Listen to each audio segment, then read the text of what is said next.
Abirami Sekar YouTube channel நேயர்களுக்கு அபிராமி சேகரின் அன்பான வணக்கங்கள்.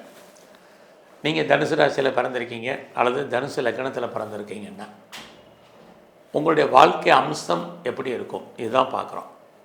வாழ்க்கைன்னா உங்களுடைய எஜுகேஷன், உங்களுடைய ப்ரொஃபஷன் வேலைவாய்ப்பு, உங்களுடைய பிஸ்னஸ், உங்களுடைய மேரிட்டல் லைஃப் அதாவது மன வாழ்க்கை, குழந்தை பாக்கியம், ஹெல்த்து, வெல்த்து, இதை தான் இப்போ சுருக்கமாக பார்க்குறோம்.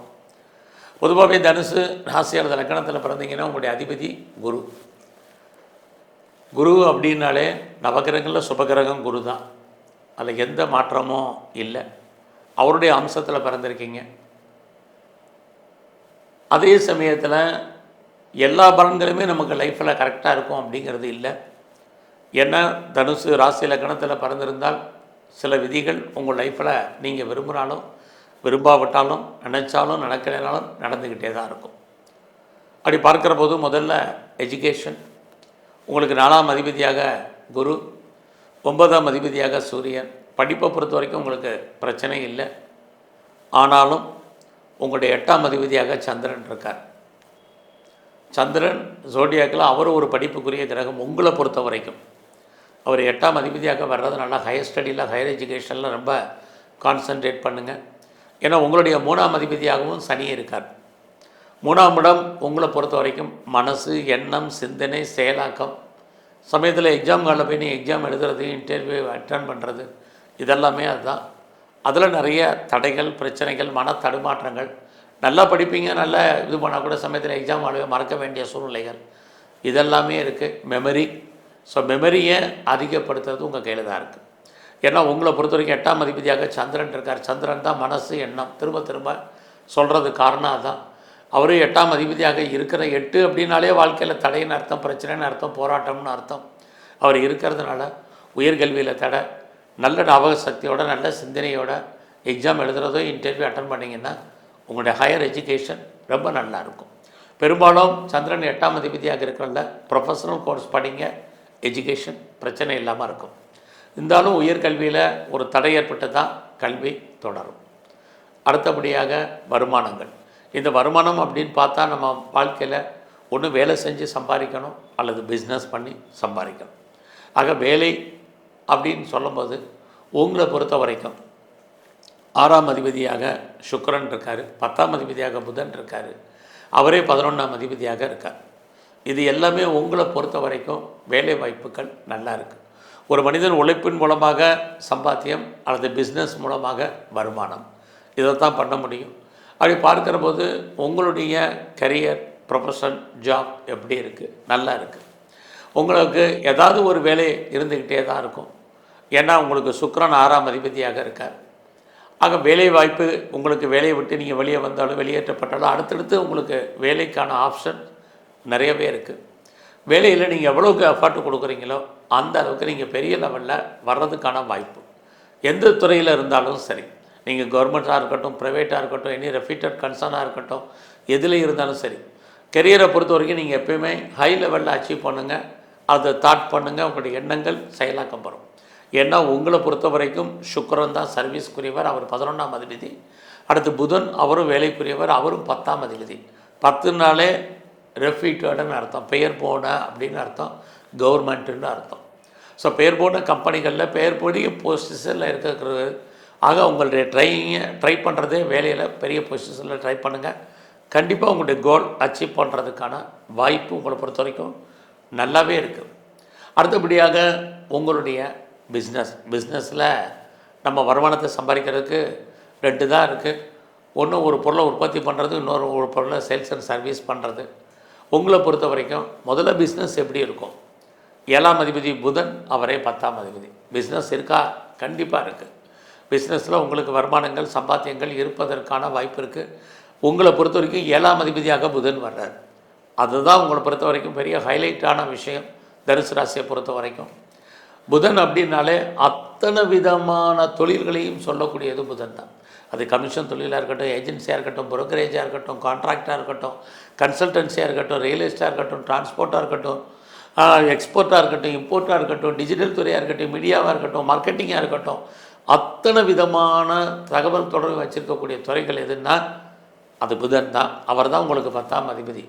நீங்கள் ஏதாவது ஒரு வழியில் உங்கள் வாழ்க்கையில் இந்த தொழிலோடு உங்கள் வாழ்க்கை தொடர்பில் தான் இருக்கும். ஏதாவது ஒரு சந்தர்ப்பத்தில் எத்தனை வயசானாலும் இது நடக்கும். நீங்களும் பெரிய லெவலில் இந்த தொழிலை பண்ணலாம். சொந்த தொழில் பண்ணால் நீங்கள் வாழ்க்கையில் சைன் பண்ணுவீங்கன்னா சைன் பண்ணுவீங்க. ஏதாவது ஒரு சந்தர்ப்பத்தில் அதுக்கான வாய்ப்பு நிறையா இருக்குது. அது மட்டும் இல்லை, உங்களுடைய 3ஆம் அதிபதியாக சனி இருக்கார். சனி அப்படின்னாலே பிளாட்ஃபாரம்னு அர்த்தம். ஸோ யாரெல்லாம் இன்றைக்கி உலகத்தில் பாதி தொழில் பிளாட்ஃபாரம் பிஸ்னஸில் தான் நடக்குது. பெரிய பெரிய காரையே பிளாட்ஃபாரத்தில் தான் போட்டு இப்போ ஷோரூம் போட்டாங்க. ஆகையினால உங்களை பொறுத்த வரைக்கும் அந்த துறையில் இருக்கிறவங்களும் நல்ல ஒரு ஏர்னிங் இருக்குது. ஆக பிஸ்னஸும் உங்களுக்கு பொறுத்த வரைக்கும் பரவாயில்ல. இதெல்லாம் ஜென்ரலாக உங்கள் வாழ்க்கையில் இருக்கக்கூடிய நடக்கக்கூடிய நடப்பு.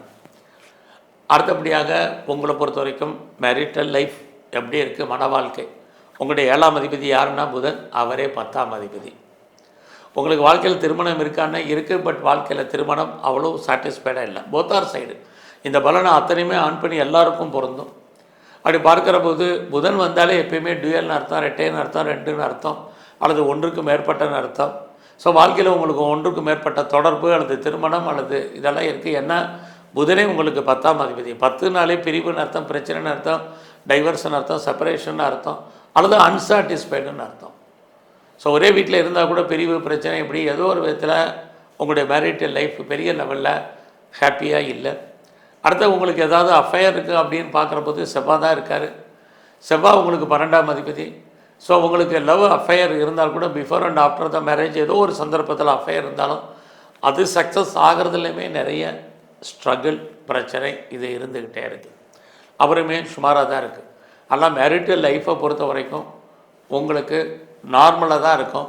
ஒரு பெரிய லெவலில் நாங்கள் ஹாப்பி மேரிட் லைஃபாக இருக்கோம் அப்படிங்கிற சுச்சுவேஷன் உங்கள் பார்ன் பர்த்டே உங்களுக்கு சுமார். அடுத்தபடியாக உங்களுக்கு கிட்ஸ் எப்படி இருக்குது, குழந்தை பாக்கியம்.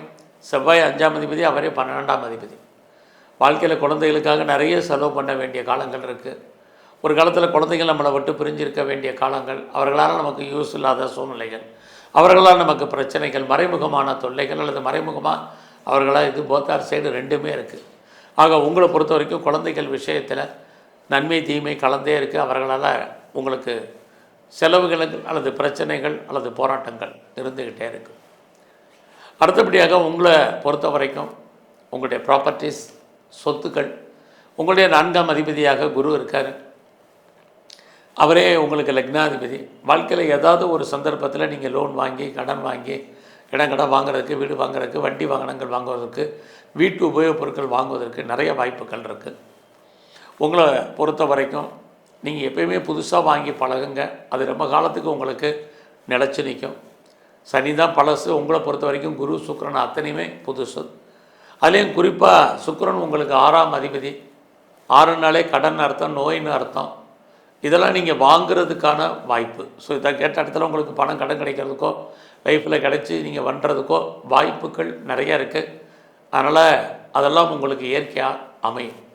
அடுத்தபடியாக உங்களுடைய உடல் ஆரோக்கியம், ஹெல்த்து அண்டு கடன். ஸோ உங்களுக்கு 6ஆம் அதிபதி சுக்கிரன், அவரே 11ஆம் அதிபதியாக இருக்கார். வாழ்க்கையில் மனிதனாக பிறந்த எல்லாருக்குமே ஏதோ ஒரு விதத்தில் நோய் இருக்கும். அதே உங்களுக்கு சுக்கிரன் அங்கே இருக்கார், 6ஆம் அதிபதியாக இருக்கார். 11ஆம் இடம் வளர்ச்சியை சொல்கிறது. ஸோ உங்களுக்கு நோயும் இருக்கும், கடனும் இருக்கும் லைஃப்பில். ஆக எது வேணுங்கிறத நீங்களே முடிவு பண்ணுங்கள். ஆனாலும் உங்களை பொறுத்த வரைக்கும் நோயுடைய தன்மை ரொம்ப பெரிய லெவலில் இருக்கும். சுக்கிரன் இருக்கார். ஆனாலும் நோய் ஏற்பட்டாலும் உடனே உங்களுக்கு குணமாகும்.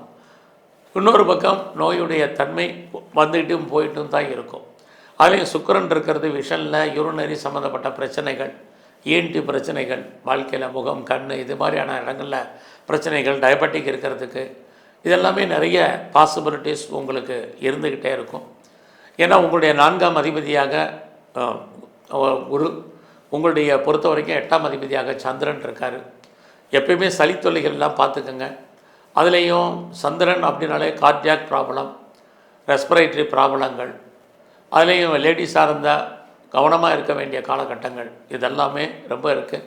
இதுக்கு நீங்கள் எப்பயுமே கடனை கிரியேட் பண்ணுங்கள். கடன் எவ்வளோக்கு இருக்கோ அவ்வளோக்கு நல்லது. அல்லது கடன் அடைச்சிட்டிங்கனாலே ஏதோ ஒரு விதத்தில் ஒரு சின்ன கடனாவது வாங்கி வச்சுங்க, நோயுடைய தன்மை குறையும். உங்களை பொறுத்த வரைக்கும் நீங்கள் உங்களுக்குன்னு ஒரு குலதெய்வம் இருக்கும், இஷ்ட தெய்வம் இருக்கும். ஆனால் நீங்கள் இங்கே எந்த தெய்வத்தை வழிபாடு பண்ணால் நல்லது? எப்பயுமே முருகப்பெருமானுடைய வழிபாடு செவ்வாய்க்கிழமை பண்ணுங்கள். இல்லைனாலும் டைம் கிடைக்கிற போதெல்லாம் எந்த முருகனாக இருந்தாலும் சரி. அடுத்தபடியாக சிவ வழிபாடு. இதுதான் உங்களை பொறுத்த வரைக்கும் ரொம்ப ரொம்ப முக்கியமான விஷயம். ஏன்னா உங்களுடைய 8ஆம் அதிபதியாக சந்திரன் இருக்கிறாரு, 9ஆம் அதிபதியாக சூரியன். 9 அப்படின்னா தெய்வம்னு அர்த்தம். அதுலேயும் நீங்கள் ஞாயிற்றுக்கிழமை சிவ வழிபாடு ரொம்ப ரொம்ப உங்களுக்கு விசேஷம். பிரச்சனைகளுடைய தன்மை குறையும். நன்றி, வணக்கம்.